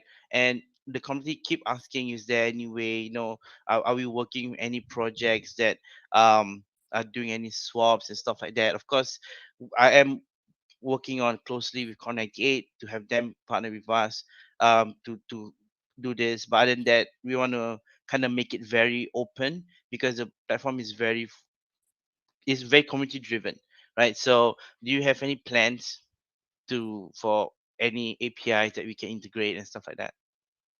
Oh, 100%. We want as many people to be using our swap as possible, right? And if that means we open up our API for people to use, for people to integrate onto their platform, maybe their NFT markets, maybe their community, we're going to do that. And it's actually in our roadmap. If you're interested, we can go ahead. We can maybe set up a meeting or maybe DM each other. We can discuss further. But thank you for this question, and thank you for reaching out. Awesome. Yeah, because I've been getting a lot of questions and people asking, what can they do other than just launching creations or buying Ordinals in the platform. So I'm trying to diversify my platform to make it, to partner with as many partners as possible, to push it out and to bring them in so people can, it can be like a one-stop solution in an open space. So thank you for this. You're welcome. By the way, you can already add your BRC20 token, liquidity for your BRC20 token. I think most of the BRC20 on the market is supported on .swap. Go ahead, add liquidities, provide some BTCs and BRC20s if you are interested. You don't have to add too much of an amount. That's the beauty with swap. You can add any amount that you like. So would it work just like any other, liquidity pool, like from a traditional EVM side, to where you're just going to pair 50% BTC, 50% to BRC20? Yeah, that's basically it. We kind of just modeled it after Uniswap.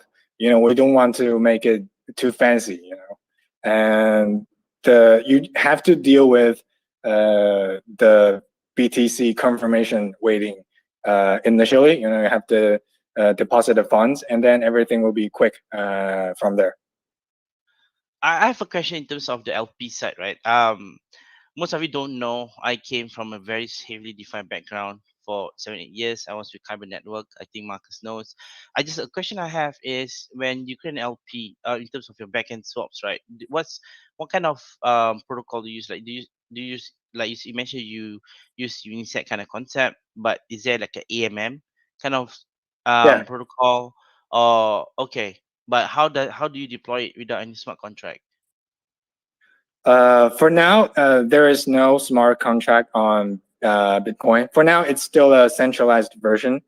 The depositing and withdrawing part, they are BTC native, meaning you process the Bitcoin, BTC or BRC20 transactions. You send them to us, and if you want to withdraw your funds, we can inscribe the BRC20s and send them back to you. But then everything in between, there are still a centralized version. Of course, we have our version for a decentralized one. In fact, I just tweeted it. You can go ahead and check that out if you're interested.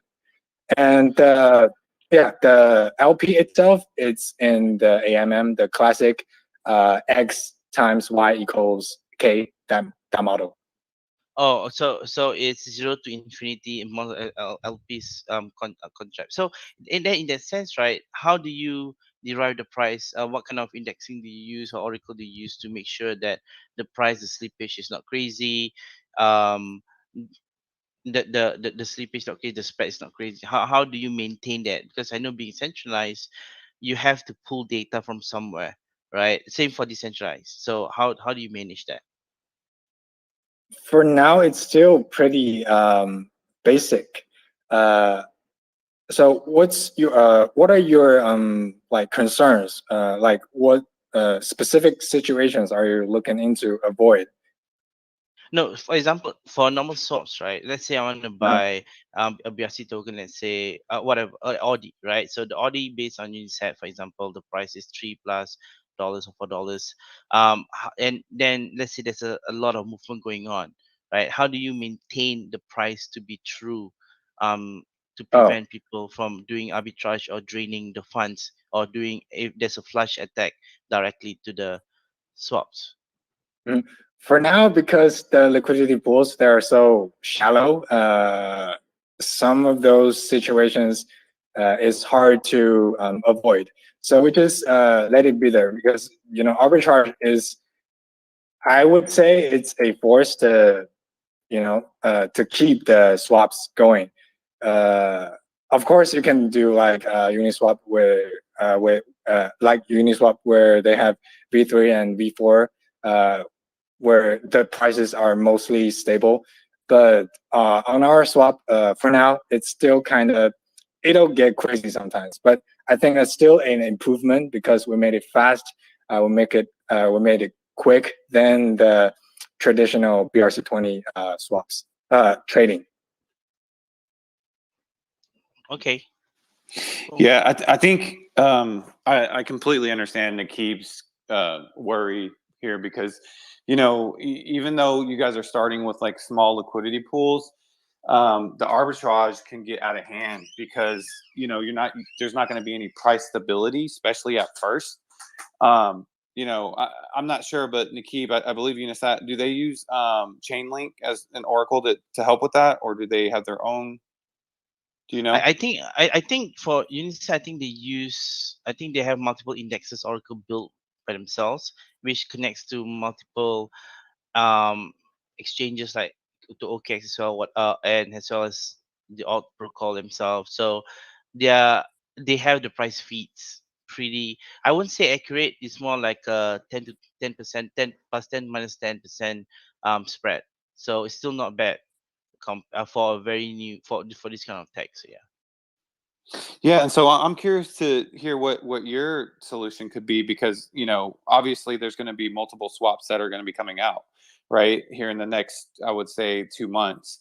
Whether that's ZK rollup swap or Unisat doing something separately, with all these that are trying to build these liquidity pools. Do you remember how it kind of was started on the east side and how that was figured out early on?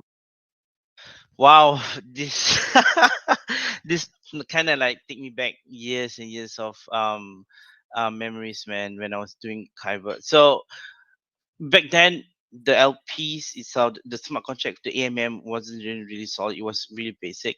Um, but the Oracle price pool feed itself mainly comes from the top centralized exchange. That's how they most dexes, even like for Kyber, Bangkok, back then, Shapeshift, everything, they pull feeds from Binance will be to maintain very low spread and slippage. As for now, what we need is actually that central entity first. So hopefully more centralized exchange, I guess, at the start can onboard more BRC20 when more people can come and start trading, and then people can start pulling price feeds from there first before Chainlink built the Oracle, the indexing system, which came later on. So this is something that is really needed in the space. As much as we know we don't fuck with centralized exchanges, but that's because of the whole narrative of how centralized grew crypto.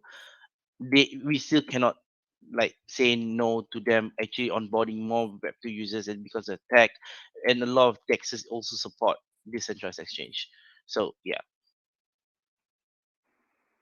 Yeah, I agree. If we think about how it all started, really, in terms of before DeFi was big or anything, it was all centralized exchanges that kind of started the push to, mainstream or mass adoption, and then DeFi came afterwards. So maybe that's going to be something that is going to happen with BRC20 to bring more stability. The centralized exchanges adopt, more mass adoption first, and then it will help out with price stability across the board. But yeah. Any other questions for DotSwap in terms of what their product is about, and when it's I guess when is it in testnet right now, and how long is that going to be? Do you know? It's already live.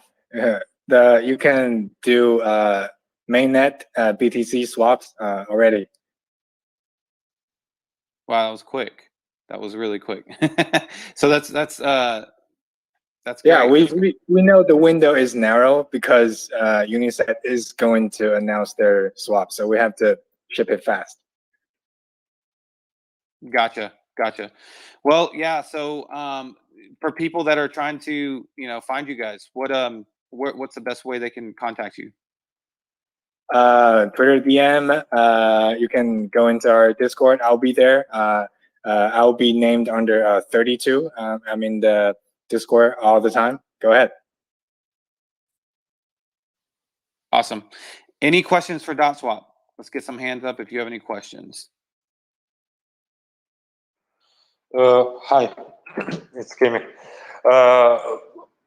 So you are live, and do you have some volume, and how much? And also for the pools, how the big are the pools, and what are the best pairs? Oh yeah, so we've raised like 1.3 BTC for our initial liquidity pool for the government's token, and has now grown by 30%. So it's now 1.7 BTC. You can trade, add liquidity, remove liquidity from BTC and our government's token on TopSwap right now.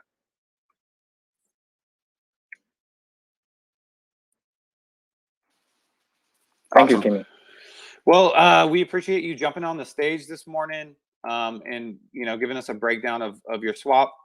We're definitely going to check it out on the show and try to do some live trading on there to show the audience. So appreciate you jumping on today with us.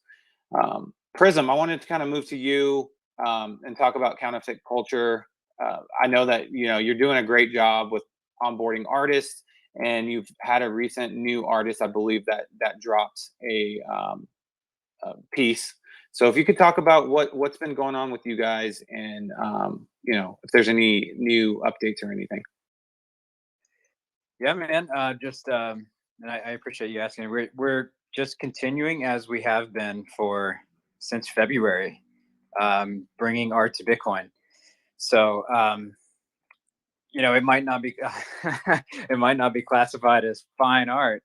Art has been here, and so this past week we've onboarded Lurk Loves You, who does these like just out there strange cartoony types of art, creating creatures and worlds, and we brought him in last week, and now a few days later he has over 100 holders on Ordinals.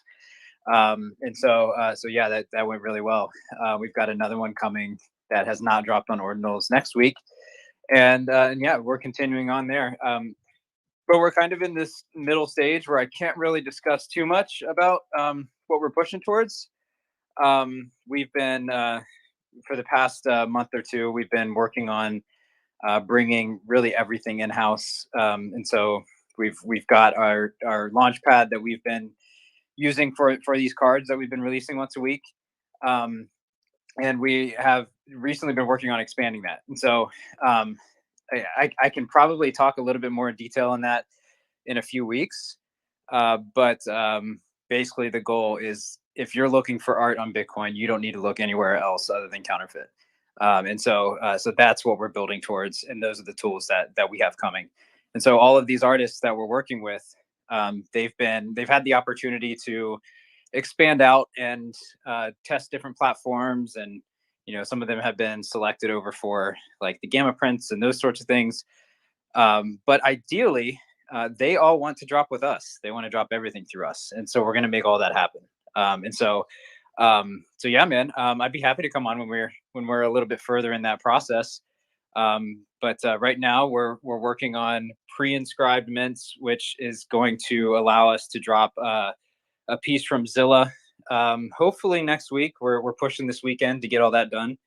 But that piece is all inscribed on special sats, on Silk Road sats.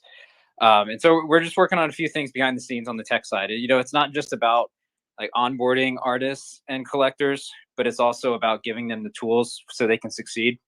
And if anyone's going to do that, why not us? So that's where we're at right now. That's so awesome, man. And I don't think people understand, how much of an impact, counterfeit culture has right now with bringing artists on. And it's not, like you said, it's not just about bringing them on, but it's proving to them that it's worth coming over, right? So once they come over, they have a good result. Doesn't mean that they have to sell out like every single time, but like it's the experience of being an artist. And it seems like you guys have found a great formula into giving them a good experience, because as much as it is important for the consumer to have a great product, it's important for the creator to be able to have a good platform, right? So yeah, that's 100% right. It's not just about the art. It's not just about giving artists a platform to release their art. It's about the community that you can also provide. It's like these intangible things that are actually more important than the technical side or just providing certain opportunity to release art. It's these things that you can't really put numbers on, that really lead to them being more successful. We are specifically targeting those. Like if we look back at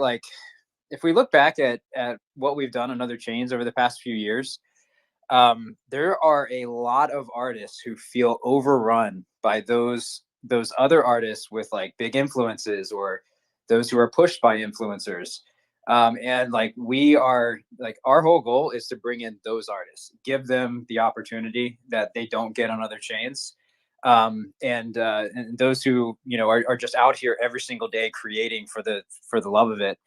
And then the way that we kind of bring them on, these artists are the ones who are most likely to stay. And that's also part of it. It's not just bringing artists in, it's bringing artists in who want to be here long term, those who can bring over collectors long term. So it's a lot more than just like, let's go grab the biggest artists and bring them over and do a drop. No, these artists are here in our community, active, engaging with each other, pushing each other, collabing with each other. and interacting with the community. And, these are the ones who are going to be really, really successful because they just get it. They understand the culture. They understand, it's not just about, dropping something, making money and moving on. And so, yeah, it's, I'm really happy with where we've been. We have a lot of work to do to get to where I want to be. But again, our goal is to, you don't have to look anywhere else. All the best art will be coming out of Counterfeit. I feel like that was a little bit of a hint of what you got planned for the future, but I'll leave it at that. Yeah. So, yeah, like I mentioned, I think whenever you bring new builders into the space and you're you're having this curation project, it's very important for the guidance part too, right? Because, larger entities, and nothing against them, it's just a different scale, right? To where they don't necessarily have the hands-on ability to be able to guide the artist or the creator or whoever into being successful. So I think it's very, very important to have this project that you've built out with your team, and appreciate where you're doing for the space, and know that you guys will kill it in the future. So, all right. So, can I say one more thing? Yeah, go ahead. No, I appreciate that. And I appreciate what you guys are doing. This is great every Saturday. You guys really, like, you've locked it in. I've seen a lot of like Web3 or podcasts and all that stuff over the years, but I think you guys are really touching on like what the community actually wants and needs here in Ordinal. So I appreciate you guys. I'm gonna get on your calendar. I know I've been sitting on that for a few weeks. But I was just looking at those times earlier today. I'm going to find one for next week's for us. But I appreciate you guys. Thanks for the kind words, brother. And yes, definitely, we'd love to have you on. That's going to be an awesome episode and just great conversation in general. But all right, so let's kind of move it over to Chris over there. He pops up, probably cooking bacon in the shower like he always does every Saturday morning. What's going on, Chris? What's going on with the Bitmap Valley? I know that claiming is a thing that for the phase 1. So if you want to talk about that, unless you're eating bacon right now. Hold on. That was fucking hilarious, Jaco. I'm dying over here. They're cooking bacon in the shower because the last 2 weeks he was in the shower and then he was cooking bacon. But go ahead, Chris. Sorry, man. All right, he probably literally is cooking bacon in the shower. Okay, cool. So I have a fucking car, and I'm gonna take like a lot of cash, so I had to come to the fucking bank this morning. And I don't know how many times you motherfuckers try to take like 10 grand out of your bank account. It shouldn't be a conversation, dude. I shouldn't have. Look, this is why I fuck with Bitcoin and Solana, because I should not have to wait for your motherfucking permission. Dog, don't talk to me about the money lady is coming on Wednesday. You're a motherfucking bank, right? And it's a nice bank, but they try so hard, like fucking pirates, to keep that money, dude. Like, it's unreal. Oh, I don't know if I've got that many hundreds. Give me some 50s and 20s, right? Like, I don't care. Give me stacks of 20s, dog. It does not fucking matter. Anyway, yeah. If you've responded, you're good. Because I peeled through 300 DMs last night and recorded every last person. I even pinged you motherfuckers and said, last call. You got 24 hours. So, claim is opening tomorrow evening. That's whatever. awesome. So respond to the DMs, or you need to DM him if you do have a Bitmap Valley land plot, just to confirm, and claims tomorrow. So don't be one of those that doesn't get to claim your land plot. They'll just be put on wave 2. I've told them. Like, I've sent a DM to literally every last person on that list. Almost everyone has responded. There's probably like 35 people that have not, and like 3 that have suspended accounts. Maybe 1 or 2 that changed their username, but fuck you. If you change your username and you got ahead of yourself and you didn't update me, not my problem. come bitching at me after the claim, and your ass will wait 2 or 3 weeks for wave 2. That is what it is. Early bird gets the worm. That's all I gotta say. And he's not even asking you to be early. He's just asking you to be on time. Okay. Homers are late, honestly, you go be at this point. So it's like, look, dog, I ain't putting this shit off no more, right? For sure, for sure. But we did want the audience to be aware that the claiming is tomorrow. So that's appreciate you giving us the update for that. Yeah. Anybody have questions about the claiming of Bitmap Valley or anything with that project? I have a question. Why the hell do you need $10,000 in cash, brother? Well, it's not need necessarily, but if you go to a dealership and pick up a whip, like I don't like to have high payments and shit. Like all my vehicles, I usually pay 30 to 50% whenever I get them, which benefits you. Like if you total your shit or you go to sell your shit or you go to trade in your shit, you always get that money back. And like in this instance, I totaled my shit. And so like, you know, they gave me like 14 grand above what was left on the loan because I paid half of it when I fucking got the car 2 years ago. So like if I take this cash out, I can either so like there's one, I can either big dick it while I'm there, or I can for sure get, you know what I'm saying? Like if I'm like, no, motherfucker, I got $10,000 down. You can't do 23 on this one instead of 24.5. You know what I mean? Like that's kind of like what the thing is. And I also am thinking I don't want to I don't like necessarily need a new car. Like I mostly work with you motherfuckers in Web3. So I'm thinking I want a car that's like fun. So I'm thinking about buying something hatchback like a Focus ST or something like that, and then just like murdering it out over time. Like I almost want to spend 10 or 12 grand on like kind of a dope car that's a couple years old, and then put like another $10,000 into it because I have like a friend who works at a high performance tuning place. And so if I buy something that's built to be modified, then I can have fun. And unfortunately, you can't like buy Lancers anymore because that was my last fun car was a Lancer Evo. You can't really get, I think like 2013 or something, like the last one of those you can get. So that's kind of fucked, right? And like the old Civics with like DOHC hatchback, like those are fucking tired. The Type R Civics are sick, but you like can't find them. So I'm just, dog, I'm just fucking around. You know it? So I need some cash so that when I go and fuck around, I've got some bartering power. Sounds good, buddy.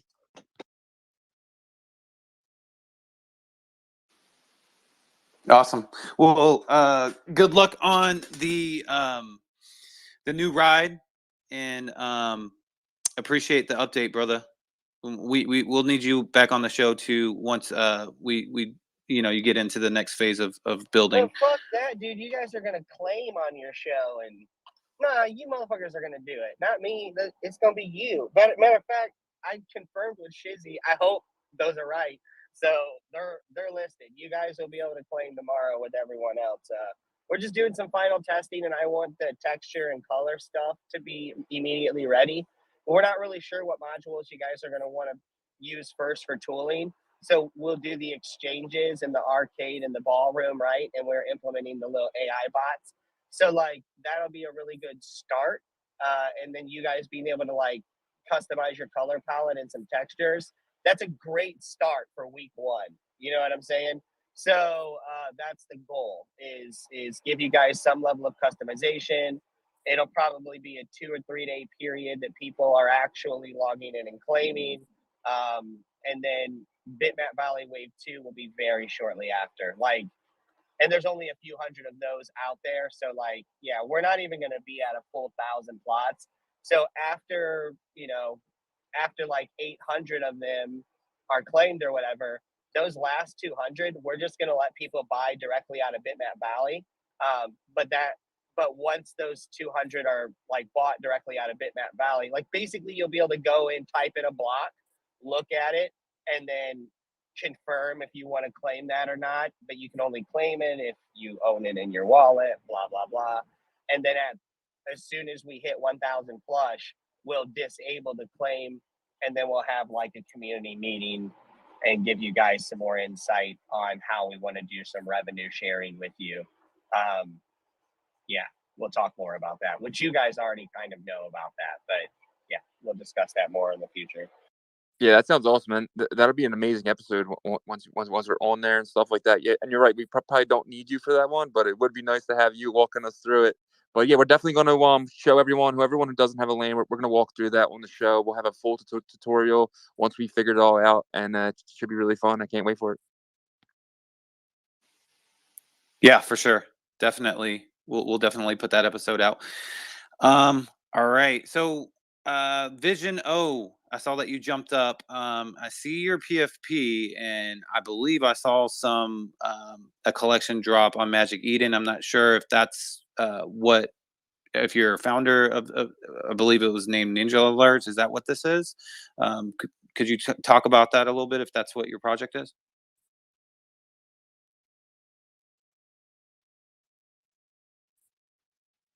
Hey boys, how's it going? Going I good, got man. these ninjas, this Ninja Alerts thing that came in earlier today. It minted out. There was only 69 of them, and they minted out pretty quickly, within 20 minutes or so. I'm not a founder or anything. I'm just running with the community at the moment. And yeah, but I basically only wanted to come on to ask some of the boys if they've got dealings with the Chinese people, what are their opinions on the ordinals? And because obviously we're seeing a lot from that community, but we don't really have too much communication with them. Let me take this one in terms of the Chinese community itself. So actually, the Chinese community itself, hello, can you guys hear me? Thumbs Yeah, up. you're good. Go ahead. Yeah, so I am personally in communication with them as well. To be honest, Chinese Ordinals community is fucking huge. It's growing faster than anyone could imagine. They are growing and growing and growing and growing really, really fast. I had talks with a lot of them, and they actually wanna come. They told me to come to China, to further educate the people and stuff like that. But in terms of how they are involved in ordinals, they are kind of look, the money makers or the money kind of crypto money has always been China, right? The West has been innovating, while the Chinese are the one that have been paying a lot of money in this whole space, and they are buying a lot of different things. All the volumes happening, I think, mainly from the Chinese people. So they have, in terms of the growth, they are building a lot of things as well in China, right? I think that's what you from China as well. I guess I think your fund is from China as well, and the people that I talk to, they are really, really bullish in Ordinal's growth. They are looking at Ordinals as the next NFT boom. So there's a lot of artists coming in as well. So I have a personal friend from China, a very, very, very well-known artist called Ting Song. She was in the on summit, but she, if you Google her, TING space SONG, she is a very, very OG NFT artist that just recently red pill her into in earlier this month year into Bitcoin, and she's trying to build a big collection, one of one art, real art in Bitcoin, and I'm helping her to do that as well. So when you talk about China, yeah, it's really, really big. I think it's the biggest now in Asia in terms of audience growth. Yeah, that's awesome, man. Thank you. I just saw there was so much chatter on the Chinese Twitter going with Sats, especially with them minting out. They just seem to be like ranting and raving about it at the moment.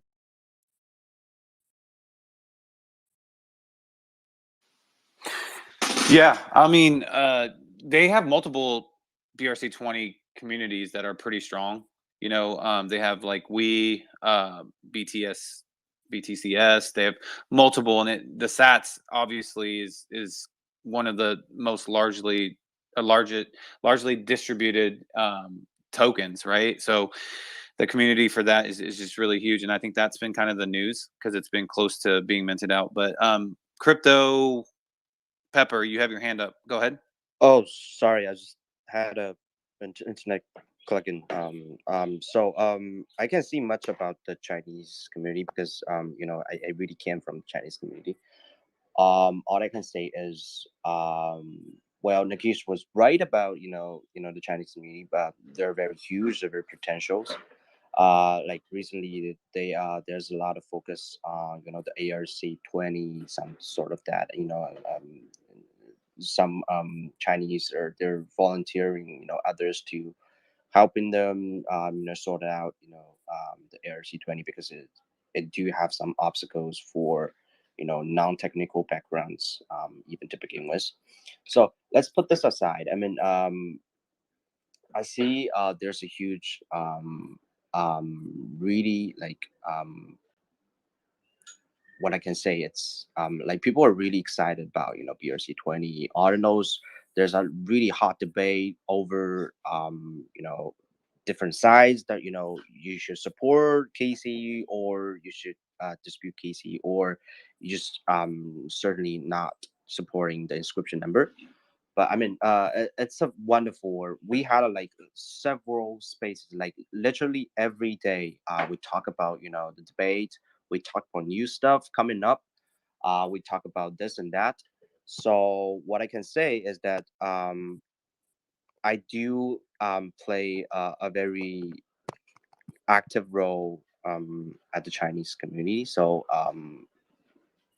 what I can say is that's a really really huge group. That's why um, for this Singapore 2049, the Ordinal Summit, there's so many, there's at least, like a lot of proportion of Chinese going there, including either your Hong Kongese or Taiwanese, a lot of Asians been there. So what I can say is it's like a wonderful experience, not for us, also for the Chinese community. But I do suggest that we should talk more often because you guys hosting the post, you guys hosting this space, right? So there's a lot more communication should be implemented from the West and East. That's just my point of view. Yeah. I actually thought about that a lot, and I thought about it in terms of like how we could kind of merge that gap, because obviously there's a communication gap, right? And so having some like a dual hosted spaces to where there's a Mandarin speaking host and then an English speaking host probably could solve that. And I'm sure that idea has happened before, but I mean, do you have any thoughts on how we could merge that gap? I mean, personally, I can be that bridge because I'm running a project called BTC Gold Standard if network. If somebody ever heard of that, we're making the first inscription layer 2. So so the original idea comes from that. If how about because right now the tap address kind of given us the ability to inscript GPEG like GPAC on Bitcoin permanently. What about the ideas of inscribe like smart contract code on Bitcoin permanently? That's the idea, but that idea in reality really contradicts with the overall search circumstances because inscription equals an asset is what the rule set by Casey. So that's why we really have to divide it, the description and assets. So we have a kind of index virtual machine stuff. So that's the layer 2 came from. So we're not making infrastructure, we're also making applications as well. So we have some kind of a playground so people can issue in tokens, NFTs to domains freely. We have some kind of DeFi gamification experience as well. So it's called card parking. So anyone have a try. I can pin on this. So sorry, just a little behind this. Aside of sorry, just off the topic. I mean, in terms of talking about the bridge from the west to the east, I think the most part is we stay an active frequency of the communication. So whether there's something happened, some new stuff coming up. We really should have this have this kind of communication, and we should more having like you guys maybe sometimes on like a Mandarin kind of driven space. So maybe you guys just to talk us through it, and we can be the translator, if that's what you guys if you guys would want it. Yeah. No, I've thought about that for sure. And I definitely think that there needs to be, more of that gap closed in terms of communications because, Casey obviously lives in the West. And so when something like that happens, there's a lot of builders in the East, though, a lot of builders in the space. And so when the communities are kind of separated by language, it can get, like there can be a frustration for sure.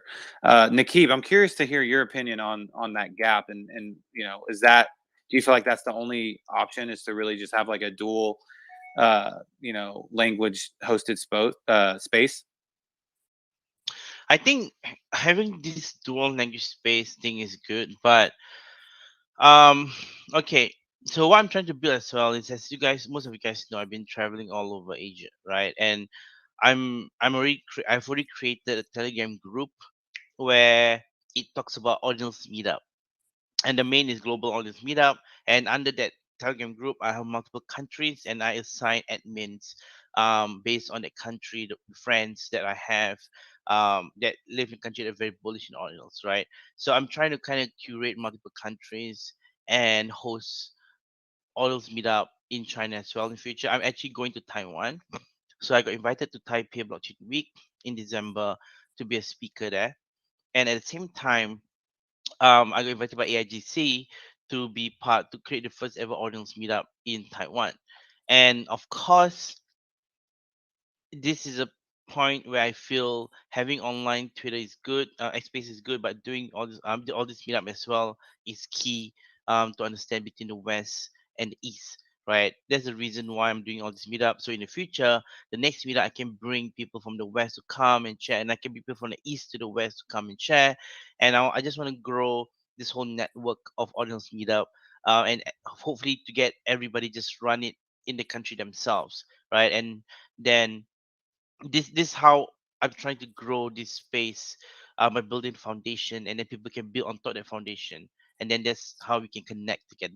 That's what I feel. Of course, we have the audience summit as well. People can meet, but in a smaller scale, this is something I'm working on closely as well. So yeah. Yeah, that's awesome, man. You know, closing that gap is going to be important, in my opinion, just because there's so much building going on both sides. So, we just got to keep looking for solutions and paying attention to each side, right? I think that's the most important thing. And it's just not Asia; it's also other parts of the world too, right? So, we got to make sure that everybody is being heard and or at least try to, right? So. All right. I think that's all the speakers today. Shizzy, do you have anything? Yeah, no, I just want to thank everyone for coming out today. We're here every Saturday morning. We do this for you guys. We're going to continue to do this every single morning. I just want to thank Kimi for putting us all together. You guys don't know, Kimi's in the background, pulling all the strings, getting everything for us. And without him, the show would not be on every Saturday because me and Yago B are way too busy with the show. So we appreciate Kimi so much for his contributions to this. And look, and if you're not following him, please follow him. He's a great guy. And yeah, I just want to thank everyone for coming out. I want to thank everyone. I want to thank the Animoca. That was really amazing segment we had, and that was really good. And if you guys don't know, we're Ordinal Revolution Podcast. We're on YouTube, Apple, Spotify. And if you guys can't listen on Saturday morning, we are now going to start posting these on our channels, so you can check them out later in the day. So we appreciate you guys check those out. Yeah, just want to say, if you're not subbed, please sub to us, and we're going to keep putting out amazing content and really, and just guys, just remember, like, we're so early, and we're the ones who are really going to like take off next year. And just look who's here right now, and just remember who they are this time next year, because we need these people to succeed when all the grifters are back, when they're all here trying to get liquidity.